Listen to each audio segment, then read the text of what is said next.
आपका क्या उद्देश्य है, क्या आप बताना चाहेंगे? हम चुनाव लड़ने के लिए।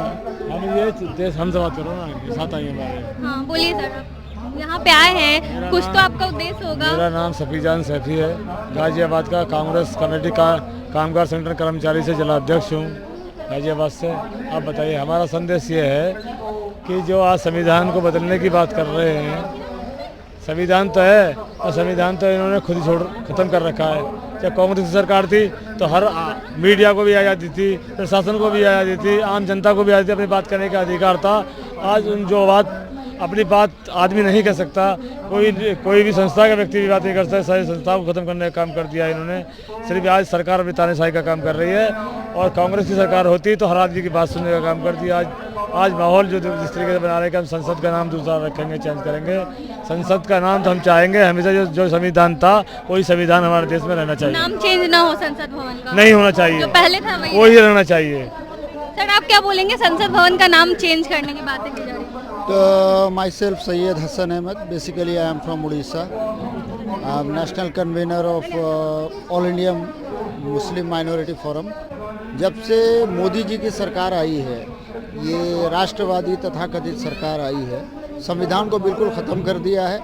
ओबीसी SC ST जो बहुजन हैं उनको दूसरे दर्जे का नागरिक बना दिया है भारत का, और जो मुसलमान हैं स्पेशली जो माइनॉरिटी हैं जिन्होंने लड़ाई लड़ी थी सो कॉल्ड आज़ादी की भी और दूसरी चीज़ों की भी, उनको थर्ड क्लास सिटीज़न बना दिया है। ठीक है ना, तो संविधान तो है, हमें संविधान को बचाने की ज़रूरत है। आज संवैधानिक संस्थाओं को मोदी सरकार पूरी तरीके से ख़त्म कर रही है ना, एक एक करके सबको प्राइवेटाइज करके ख़त्म कर रही है, जिसके नतीजे में जितने भी हमारे जो बेरोज़गारी है चरम पर हो चुकी है। 45 करोड़ लोग आज जो है वो रोज़गार की आशा छोड़ चुके हैं। तो इससे ये सब सिद्ध होता है कि संविधान केवल नाम को है और संविधान सभा में कैद है। सिर्फ हम चंद एक लोग आ जाते हैं और उसके बाद आके उस पर बयानबाजी कर देते हैं, ये ठीक है, लेकिन संविधान को धीरे धीरे पूरी तरह ख़त्म करके मनुस्मृति को दोबारा से लागू किया जा रहा है। ये है मेरा कहना। और हमें चाहिए कि 28 नवंबर को रामलीला मैदान में भी बहुत बड़ा एक प्रदर्शन हो रहा है, संविधान बचाओ, तो उसमें भी लोग आएँ और करें। और ये गोलवालकर, हेडगवार और ये जितने भी संघी विचारधारा के लोग हैं, इनके नाम पर इसका नाम ना हो, ठीक है ना, इसके नाम पर संविधान का नाम ना हो, मतलब जो पार्लियामेंट हाउस है उसका नाम ना हो, बल्कि बाबा साहब अम्बेडकर के नाम पर हो। नाम बदल दिया जाए, संसद भवन नाम बदल दिया जाए, मतलब बाबा साहब अम्बेडकर के नाम पे किया जाए, क्योंकि उन्होंने बलिदान दिया है, उन्होंने दूसरों को अधिकार दिए, है ना, उन्होंने संघर्ष किया है।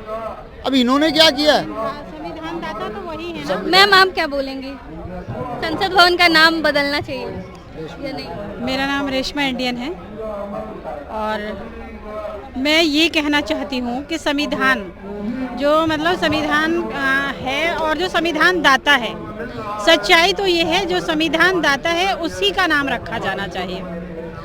अगर इस तरीके से पहले से जैसे मतलब संसद चल रही है, या तो वैसे ही चलनी चाहिए, या अगर नाम रखा जाए तो फिर संविधान दाता का नाम रखा जाए।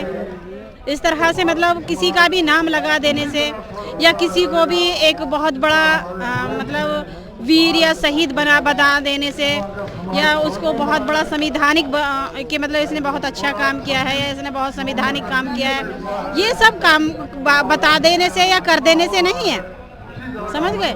या देश की आज़ादी के लिए या किसने क्या काम किया वो तो अलग बात हुई, किसने क्या काम किया, किसने क्या काम नहीं किया, लेकिन जो आज का वो है मतलब इसका जो मतलब आज जो संसद में नाम रखे जा रहे हैं, संसदों के भी नाम रखे जाएंगे, देहातों के नाम बदले जाएंगे, शहरों के नाम बदले जाएंगे, यानी कि जानवरों के नाम बदले जाएंगे, हर चीज़ तो मतलब अलग अलग तरीके से कर दी जाएगी, तो फिर इंसानियत कहाँ बची रह जाएगी। और मैं भारत के तमाम आपके चैनल के माध्यम से कहना चाहती हूँ, भारत के तमाम लोगों से, SC ST OBC माइनॉरिटी और ज़्यादातर माइनॉरिटी से कह रही हूँ, अब मतलब अपनी अपनी कास्ट को सब जगाना चाह रहे हैं, और मैं माइनॉरिटी के लोगों से कह रही हूँ, क्या जिंदा हो या लाश बन गए हो, जिंदा हो भारत के मुसलमानों या लाश बन गए हो, तुम्हारी बेटियों की जो इज्जत पर आँच आती है और तुम्हारी बेटियों के जो बलात्कारी जो मतलब शोषण करने वाले जो मतलब वे होते हैं उनको बरी कर दिया जाता है और तुम घरों में खामोश बैठे रहते हो। तो मैं ये पूछना चाहती हूँ कि क्या तुम्हारे ज़मीर मर चुके हैं? तुम जिंदा लाश बचे हो, मुसलमानों जिंदा हो भी या नहीं हो? मैं ये कहना चाहती हूँ, अगर जिंदा हो तो घरों से बाहर निकलो और बता दो इन विदेशियों को कि मतलब हमारी ताकत आज भी उतनी है जितनी हमारी देश की आज़ादी के वक्त ताकत थी। क्योंकि देश जब हम आज़ाद करवा सकते थे विदेशियों से, जब यहाँ से मतलब गोरे जा सकते हैं, यहाँ से मतलब मुगले जा सकते हैं, क्या यहाँ पर ये चंद लोग यहाँ मौजूद हैं, क्या ये यहाँ पर खामोश नहीं रह सकते? जो अपनी मनमानी चला रहे हैं, जो मनवादी अपनी मनमानी कर रहे हैं और तुम चंद लोगों के पीछे गुलाम बने बैठे हो, इसका मतलब मैं तो समझ रही हूँ कि शायद तुम मर चुके हो, जिंदा तुम्हारे अंदर कोई मतलब जिंदा नहीं हो। मुझे तो एक मुसलमानों में खाली, मैं रेशमा इंडियन और मैं भी एक मुसलमान हूँ, मैं भी मजहब इस्लाम हूँ, लेकिन हर रोज़ यहाँ किसी न किसी बात के लिए लेकर चीखती हूँ, चिल्लाती हूँ। तो मैं समझती हूँ कि शायद मेरे अंदर मतलब मेरे अंदर जान है, या फिर ऐसा लग रहा है मुझे कि तुम गोश्त खाने के मुसलमान हो। और फिर ये बात है कि आप शायद मुर्गे का गोश्त खाने लगे हो और गर्दन, बॉयलर मुर्गा तो गर्दन नीचे झुका के रहता है ना, तो फिर आप लोग गर्दन झुका के ही जीना पसंद करोगे क्या? लानत है ऐसी जिंदगी पर। अगर तुम जिंदा हो और यकीनन हकीकत मुसलमान हो, साहिब ईमान हो, तो आओ 28 तारीख को दिखा दो कि हम संविधान को बदलने नहीं देंगे। बाखुदा मैं ये कहती हूँ, चाहे हम मेरी जान चली जाए मगर मैं संविधान के आखिरी वक्त तक भी लड़ती रहूंगी। धन्यवाद मैम।